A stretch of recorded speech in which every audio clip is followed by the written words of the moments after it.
శ్రీ సీతారామాభ్యాం నమః. శ్రీ గురుభ్యో నమః. శ్రీమద్ వాల్మీకి రామాయణము అయోధ్యాకాండము 64వ సర్గము. మునిబాలకుని చంపిన కారణంగా తనకు ప్రాప్తించిన శాపమును గూర్చి దశరథుడు కౌసల్యకు తెలుపుట. తరువాత పుత్ర దుఃఖంతో అతడు మరణించుట.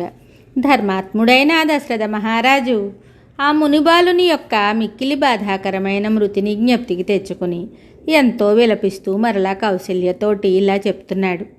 ఓ దేవి, అజ్ఞానవశమును నేను ఇట్టి మహాపాపం చేయుటచే నా ఇంద్రియములన్నీయును వ్యాకులపాటునకు లోనయ్యాయి. మునికుమారుని చంపిన ఈ మహాపాతకము నుండి విముక్తుడునగుట ఎట్లు అని నేను ఒంటరిగా నాలో నేను ఆలోచించసాగాను. తరువాత నేను అచ్చటి పాత్రలో నీరు నింపుకుని దానిని తీసుకుని మునిపుత్రుడు తెలిపిన బాటను బట్టి తిన్నగా ఆ ఆశ్రమానికి చేరాను. ఆ ఆశ్రమం నందు ఆ ఋషికుమారుని తల్లిదండ్రులను చూశాను. వారు బలహీనులు, వృద్ధులు, అంధులు. వారు రెక్కలు తెగిన పక్షుల వలె ఎటూ కదలలేక ఒకచోట పడి ఉన్నారు. అటూ ఇటూ కదలక తమ కుమారుని గూర్చి మాట్లాడుకుంటూ అతని రాకకై వారు నిరీక్షిస్తూ ఉన్నారు. నా కారణంగా వారి ఆశలు అడియాసలయ్యాయి. అది తెలియక, వారి సుతుడు మరణించినట్లు తెలియక అనాథల వలె వారు ఉదాసీనులై ఉన్నారు. మునికుమారుని చంపినందున మొదట నేను శోకముతో బాధపడుతూ ఉన్నాను. నా కృత్యమునకు ఆ తల్లిదండ్రులు ఏమని శపిస్తారో అని నా మనసు తీవ్రమైన భయానికి లోనయ్యింది. ఆశ్రమమున అడుగుపెట్టి వారిని చూచినంతనే నేను ఇంకనూ శోకగ్రస్తుడనయ్యాను. నా అడుగుల చప్పుడు విని ఆ ముని ఇలా అంటున్నాడు. నాయనా కుమారా, ఇంత ఆలస్యం చేసేవేళ త్వరగా నీటిని తెమ్ము, దాహం తెచ్చుకుంటాము. జలకంలాడుటకై వెళ్ళి నీవు ఇంత ఆలస్యం చేసినందులకు మీ తల్లి నీకై తహతహలాడుతూ ఎదురు చూస్తూ ఉన్నది. మా కడకు త్వరగా రమ్ము కుమారా. నేను గాని మెమ్మ గాని నీకేమైనాను అప్రియం చేశామా? మా వలన ఏ కొంచెమైనను అపరాధం జరిగిందా? అట్లు జరిగి ఉన్నచో దానిని నీవు మనసులో పెట్టుకోవద్దు. నీవు తపస్వివి కదా. మా సమస్త ప్రాణములను నీపై నిలుపుకుంటుమి. ఇంతకును నీవు మాట్లాడవేమి? ఆ మునిని చూడగానే నాకు మిక్కిలి భయం కలిగింది. నా నాలుక తడబడసాగింది. ఎట్టకేలకు మాటలను దిగమృంగుచు అస్పష్టంగా ఆయనతోటి ఇలా అన్నాను. నా మనస్సునందలి భయమును, మాటల తడబాటును బయటపడనీయక నిగ్రహించుకున్నాను. బాధాకరమైన అతని కుమారుని మరణ వార్తను గూర్చి తిన్నగా చెప్పసాగాను. ఓ మహాత్మా, నేను మీ పుత్రుడను గాను, క్షత్రియుడను. నా పేరు దశరథుడు. నేను సత్పురుషులు నిందించినటువంటి శోచనీయమైన ఒక దుష్కృత్యాన్ని చేశాను. ఓ పూజ్యుడా, నేను ధనుర్బాణములను ధరించి ఈ సరయు నదీ తీరమునకు వచ్చాను. నీరు త్రాగుటకై తీరమునకు చేరు ఏనుగును గాని క్రూర మృగములను గాని వేటాడదలిచాను. కొంత తడవునకు నీటిలో కడవను ముంచు బుడబుడ శబ్దము నాకు వినబడింది. వెంటనే దానిపై శబ్దభేది బాణమును ప్రయోగించాను. తరువాత ఆ నదీ తీరానికి వెళ్ళి అక్కడ ఒక తాపసిని చూశాను. అతని వక్షస్థలమున బాణం గుచ్చుకుని ఉంది. అతడు కొన ఊపిరితో కొట్టుమిట్టాడుచు భూమిపై పడి ఉన్నాడు. ఓ మహాత్మా, ఏనుగును చంపదలిచిన నేను శబ్దాన్ని బట్టి బాణమును విడిచాను. కానీ ఆ బాణము దెబ్బకు నీ కుమారుని ప్రాణములు అన్నుబట్టెను. గాయపడి పరితపించుచున్న నీ పుత్రుని సూచనను అనుసరించి ఆయువు పొట్టును గుర్చుకొని ఉన్న ఆ బాణాన్ని తొలగించాను. నేను ఆ శరమును తీసివేయగా, అయ్యో, అంధులైన నా తల్లిదండ్రులు ఏమైపోదురో గదా అని విలపించుచు అతడు అచ్చటనే స్వర్గస్థుడయ్యను. నా అజ్ఞానము వలన నేను మీ సుతిని మృతికి కారణమయ్యాను. అయ్యా, జరిగింది ఇది.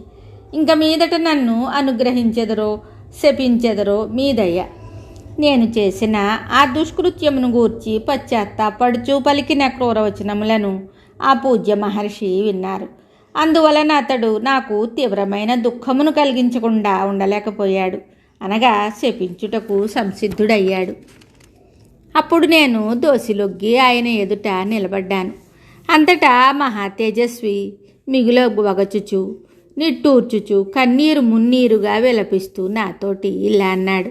ఓ రాజా, నీవు చేసిన ఈ మహాపాప కృత్యమును గురించి స్వయంగా నాకు చెప్పి ఉండనిచో నీ తల వేల కొలది ముక్కలై ఉండేది.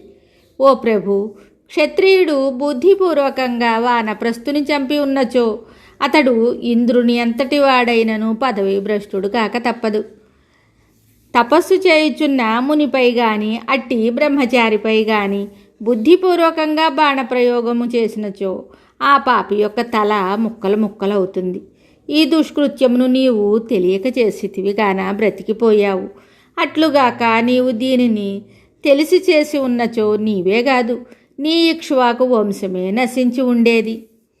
ఓ మహారాజా, మా పుత్రుని చూడగోరుచున్నాము. అతడు పడి ఉన్న చోటికి వెంటనే మమ్మల్ని తీసుకొని పొమ్ము. మాకు చివరి చూపైనను దక్కును. ఎంతో దుఃఖపడుతున్న దంపతులను నేనొక్కడినే ఆ సరయూ తీరానికి తీసుకొని వెళ్ళాను. ఆ తీరమున చచ్చి నేలపై పడి ఉన్న అముని బాలుని శరీరాంగములన్నీయును రక్తసిక్తములై ఉన్నాయి. అతడు ధరించిన మృగచర్మము వస్త్రములు చెదిరి ఉన్నాయి. ఆ బాలుని శరీరమును ముని దంపతులు స్పృశించినట్లు చేశాను. ఆ ఋషి దంపతులు తమ పుత్రుని కడకు చేరి అతనిని స్పృశిస్తూ దుఃఖాన్ని ఆపుకోలేక ఆ ఇరువురును అతని కళేబరంపై పడ్డారు. తరువాత తండ్రి విలపిస్తూ ఇలా అంటున్నాడు, నాయనా, నీవు నాకు నమస్కరించుటలేదేమి? ఇప్పుడు నాతో మాట్లాడవేమి? ఇట్లు నేలపై పడుకుంటువేలా? మా పైన నీకేమైనా కోపమా? కుమారా, ఓ బుద్ధిమంతుడా, నీకు నా పైన ప్రేమ లేనిచో కనీసము మీ తల్లి వైపైనను చూడుము. నాయనా, నన్ను కౌగలించుకొనవేమి? ఓ సుకుమారా, ఒక్కసారి మాట్లాడుము. ఈ ఉషకాలమున హృదయంగమముగా మధురముగా పఠించుచున్న శాస్త్రమును గాని విశేషముగా పురాణేతిహాసములను గాని ఇంకా ఎవరి నోట విందును? స్నాన సంధ్యాధికములను అగ్నికార్యమును ముగించుకొని నా సమీపమున కూర్చుండి పుత్రశోకమున మునిగి ఉన్న నన్ను ఇంకా ఎవరు ఓదార్చగలరు? నేను కర్మానుష్ఠానములను స్వయముగా నిర్వహింపలేనివాడను. నివ్వెర ధాన్యమును అడవి బియ్యమును సంపాదించి తీసుకొని రాలేనివాడను. దిక్కులేని వాడనై పడి ఉన్నవాడను. అట్టి నన్ను ప్రియమైన అతిథిగా గౌరవించి నాకై కందమూల ఫలములను తెచ్చి ఇంక మీదట నాకు భోజనము పెట్టువారెవ్వరు? పుత్ర, పంచప్రాణములను నీపైననే పెట్టుకుని అనుక్షణము నీకై పరితపించుచున్న నీ తల్లి ఇదిగో ఇచ్చటనే ఉన్నది. ఈమె అంధురాలు, పైగా వృద్ధురాలు. ఇట్టి దీనురాలిని నేనెట్లు భరించగలను? కుమారా, ఆగుమాగుము. ఇప్పుడే పరలోకయాత్రకై తొందరపడకుము. రేపు నీవు, నేను, మీ తల్లి అందరము కలిసి వెళదాం. నీ ఎడబాటు కారణంగా మేమిద్దరమును శోకమున మునిగి దీనులమై ఉన్నాము. ఈ వనమున దిక్కులేని వారమయ్యాము. కావున ఇప్పుడే మేము ఇద్దరము నీతో కూడి యమలోకమునకు చేరెదము. అచ్చటికి చేరిన తరువాత యముని దర్శించి ఆయనతో ఇట్లు చెప్తాను, ఓ యమధర్మరాజా, నా అపరాధమును క్షమింపుము. నా పుత్రుని విడువుము. తల్లిదండ్రులమైన మమ్ము అతడు పోషింపగలడు. ఆ యముడు ధర్మాత్ముడు, లోకపాలుడు, మిక్కిలి వాసికెక్కినవాడు. ఇట్లు అనాథుడనై పడి ఉన్న నాకు అతడు ఈ ఒక్క అభయదానమును అనుగ్రహింపగలడు. ఓ కుమారా, నీవు ఏ పాపము ఎరగనివాడవు. పాపాత్ముడైన దశరథుని చేతిలో హతుడవైతివి. ఇందువలన శస్త్రయోధులు చేరెడు ఉత్తమ లోకములు నీకును ప్రాప్తించును. ప్రమాణం చేసి చెప్తున్నాను. నేను పలికిన ఈ మాటలు ముమ్మాటికిని సత్యము. నాయనా, రణరంగమున వెన్ను చూపక శత్రువుని ఎదిరించి అసువులు వీడిన సూరులు చేరడి పుణ్యలోకములను నీవును పొందుదువు. మిగతా కథ తరువాయి భాగంలో తెలుసుకుందాము. శుభం.